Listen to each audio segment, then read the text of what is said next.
In today's video, I'm going to teach you how to log out of Microsoft Teams from all devices, so you can ensure your account's security and manage access effectively.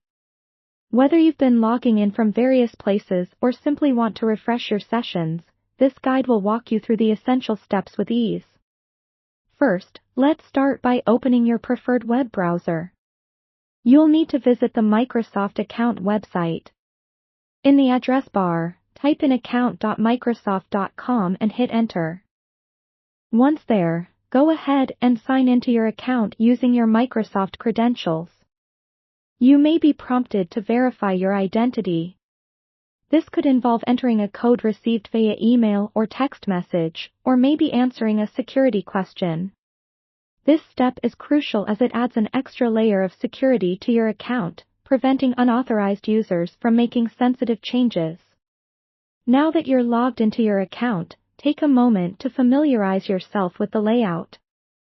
You're looking for the Devices section, which you can find at the top of the page.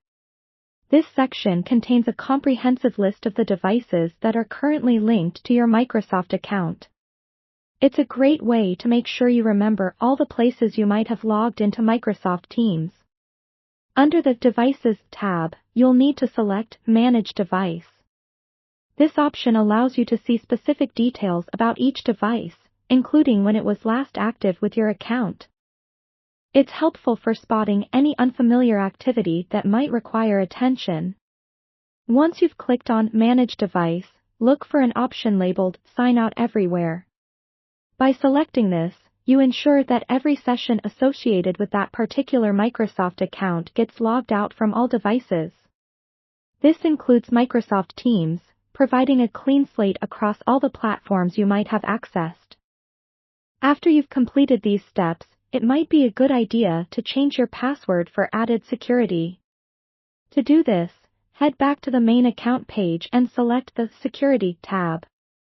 There, you will find an option to change your password, ensuring only you have access to your account from this moment forward.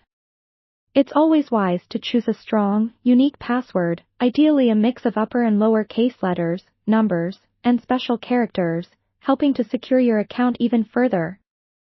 To wrap things up, let's summarize what we've done. You've logged into your Microsoft account, identified all the devices linked, and signed out from all of them effectively. Plus, you've learned how to enhance your security with a new password. These steps have allowed you to take control of your Microsoft Teams sessions, keeping your data safe and secure whether you're at home, work, or on the go. Thank you for watching, and remember, staying informed about your device connections is a key part of managing your online security.